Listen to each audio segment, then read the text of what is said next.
मंत्री चंद्रशेखर बावनकुळे बोलतायत, थेट जाऊया. अशा ऑफर वगैरे महायुतीचे कोणी नेते ऐकत नाही. आमच्या देशाचा आणि महाराष्ट्राचा डबल इंजिन सरकारचा संकल्प आहे 14 कोटी जनतेच्या विकासाचा. त्यामुळे आम्ही विकासाला पुढे नेण्याकरता काम करतो आहे, अशा ऑफरकरता काम करत नाही आहे. दादाने किंवा शिंदेने आमच्याकडे यावं, आम्ही मुख्यमंत्री करतो. मी तुम्हाला सांगतो की नाना पटोलेजी आणि महाविकास आघाडीचा मॅन्डेट मिळाला आहे की त्यांनी अपोजिशनमध्ये काम करावं आणि अपोजिशनमध्ये सरकारला चांगल्या सूचना द्याव्या, सरकारला चांगल्या सूचना देऊन सरकारला विकासाकडे न्यावं. तुम्हीसुद्धा विकासाकरता मदत करावी. होळीच्या दिवशी आज सर्व मतभेद दूर सारून आपण एकत्र महाराष्ट्र पुढे नेऊया.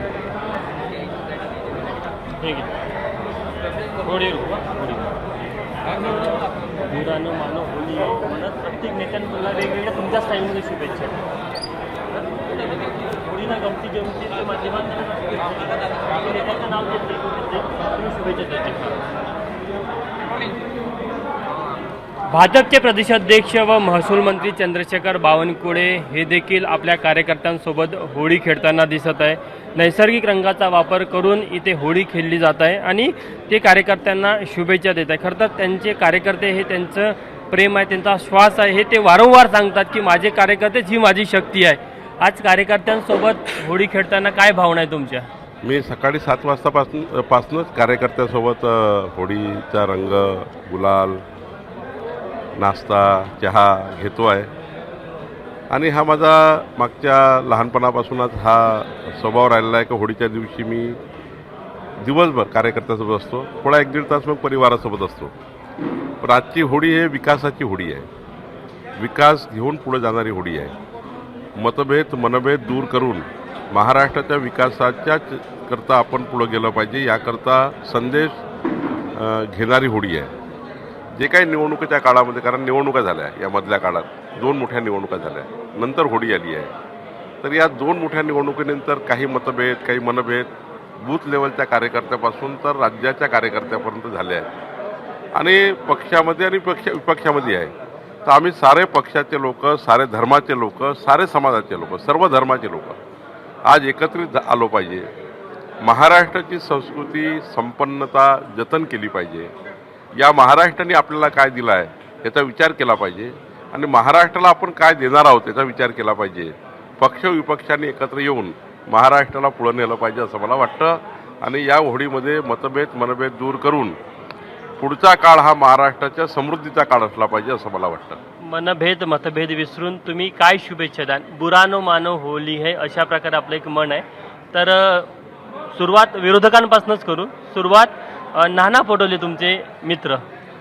नाना पटोलेला माझी होळीच्या शुभेच्छा आहे आणि त्यांना सांगणार आहे की आता विरोधी पक्ष म्हणून त्यांना विरोधी पक्षात मॅन्डेट मिळालं आहे. त्यांनी विरोधी पक्ष म्हणून सत्तेला चांगल्या विकासाच्या मार्गावर नेण्याकरता, पारदर्शी आणि भ्रष्टाचारमुक्त सरकार चालवण्याकरता होळीच्या निमित्त संकल्प करावा, अशा शुभेच्छा मी त्यांना देतो. विजय वडेट्टीवार नेहमी सरसंधान करतात तुमच्यावर, त्यांना काय म्हणा बुरानो मानो आज होली आहे? विजय वडेट्टीवारांनी जरा महाराष्ट्रातले योग्य प्रश्न शोधले पाहिजे आणि आम्ही जो काही संकल्पनामा दिला आहे त्या संकल्पनामा आम्हाला पुढे नेण्याकरता त्या संकल्पनाम्यावर आम्हाला आठवण करून दिली पाहिजे आणि होळीच्या शुभेच्छा देताना त्यांनीसुद्धा आपला काँग्रेस पक्ष कसा मजबूत करता येईल याचाही त्यांनी काळजी घेतली पाहिजे. कारण शेवटी पक्षात काम करत असताना आपापला पक्ष आपण मजबूत करतो. तर होळीच्या दिवशी त्यांच्या काँग्रेस पार्टीत जे काही मनभेद आहे ते दूर करण्याचा प्रयत्न केला पाहिजे. संजय राऊतांना काय शुभेच्छा द्या? बुरानो मानो होली आहे. नाही, संजय राऊत साहेबांना माझी शुभेच्छा की त्यांनी सकाळचे 9 वाजताचा जो खोचक टोले आहेत ते रोजच ते शिमगा करतात, तो शिमगा त्यांनी बंद करावा. एका दिवशी होळीच्या दिवशी त्यांनी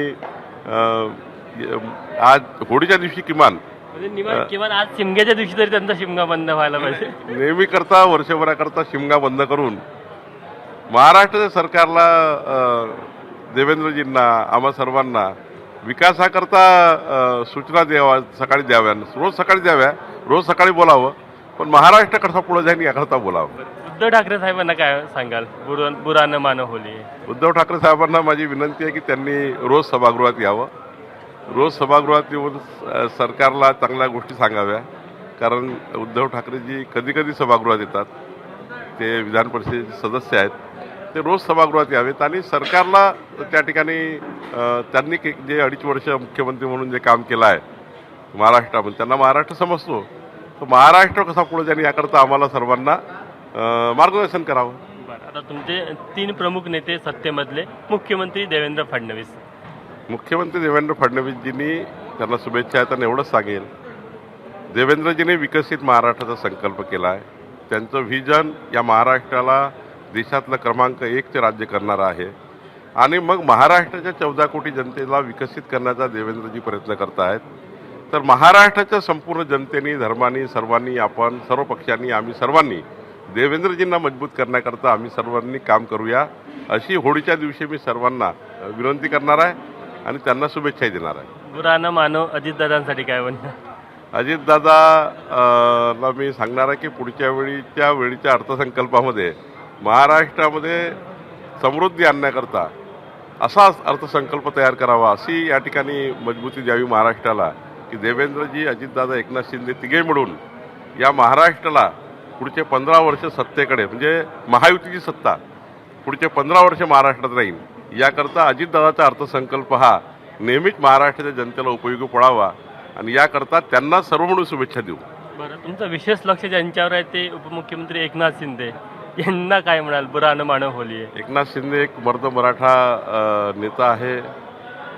त्याच्यामध्ये काम करण्याची प्रचंड एक शक्ती आहे आणि एक महाराष्ट्राच्या विकासाच्या कमी वेळेत जास्त महाराष्ट्राला समोर नेण्याचं काम एकनाथ शिंदेनी केलं आहे. ते एकनाथ शिंदेजी आता जे उपमुख्यमंत्री आमचे. तर मंत्री चंद्रशेखर बावनकुळे आज होळीच्या निमित्ताने रंगीत कोपर खळे आपल्याला मारताना दिसले, विरोधकांनाही, आणि त्याचबरोबर त्यांनी संदेश दिलेला आहे आपल्या सहकाऱ्यांना सुद्धा. शिवसेना आज पुढे नेण्याचा प्रयत्न केला आहे. शिवसेनाही मजबूत व्हावी, महायुती मजबूत व्हावी आणि पुढच्या काळामध्ये आम्ही सर्व तिघही, देवेंद्रजी, एकनाथजी आणि अजितदादा, या तिघांनी मिळून महाराष्ट्राचा जो संकल्पनामा आम्ही दिला जनतेला, तो पुढे नेण्याकरता आम्ही सर्वांनी एकत्रित काम करून या महाराष्ट्राच्या जनतेच्या मनातले मनभेद दूर करून पक्षविरोधी पक्षांना एकत्र घेऊन महाराष्ट्राला पुढे नेण्यासाठी मी त्यांना शुभेच्छा देतो. शेवटला प्रश्न, नाना पटोले आणि जयंत पाटील यांना भाजपकडनं ऑफर आहे? नाही, कुठली ऑफर नाही आहे.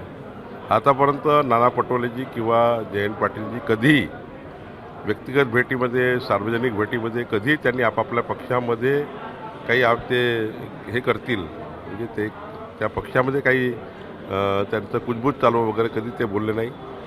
दोघांचंही राजकीय भविष्य इतकं मोठं आहे की त्यांच्या भविष्याबद्दल मी काही बोलणं योग्य नाही. जयंत पाटीलजी आपल्या पक्षामध्ये मजबूत आहे, नाना पटोले आपल्या पक्षात मजबूत आहे. त्यांनी त्यांच्या पक्षातच काम करण्याचं ठरवलेलं आहे. मला असं वाटतं का हा ज्या बातम्या सुरू आहे हा सारा कपोलकल्पित आहे, कारण नसताना नेत्यांच्या इमेजवर डॅमेज करणारे आहे. मला वाटतं अशा बातम्या येऊ नये.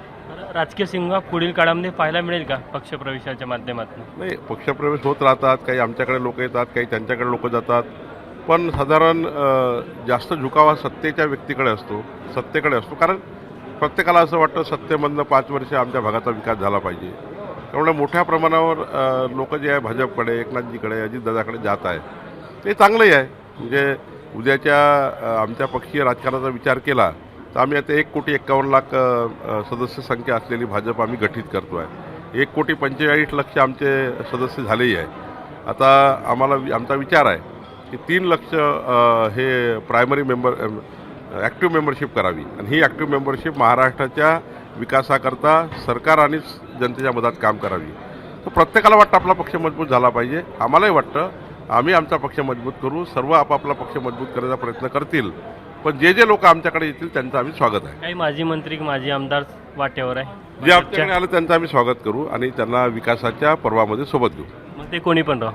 नाही, आम्ही ठरलं आहे आमच्या तिन्ही पक्षाचं की काही कॉन्ट्रावर्सी ज्या ठिकाणी झाल्या आहेत महायुतीमध्ये, त्या कॉन्ट्रावर्सी सोडून सर्वसाधारण जे बूथवरचा कार्यकर्ता आहे, गावागावातला कार्यकर्ता आहे, गावागावातले सरपंच आहे, जिल्हा परिषदेमध्ये आहेत, ज्याचा कॉन्ट्रावर्सी महायुतीमध्ये होणार नाही असा सर्वांना आम्ही आमच्या विकासाच्या मार्गावर नेण्याचा प्रयत्न करू.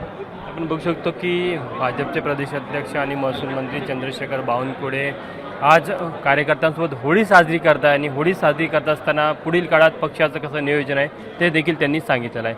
कॅमेरामॅन अतुल हेडेसह तुषार कोहळे, एबीपी माझा, नागपूर. एबीपी माझा, उघडा डोळे बघा नीट.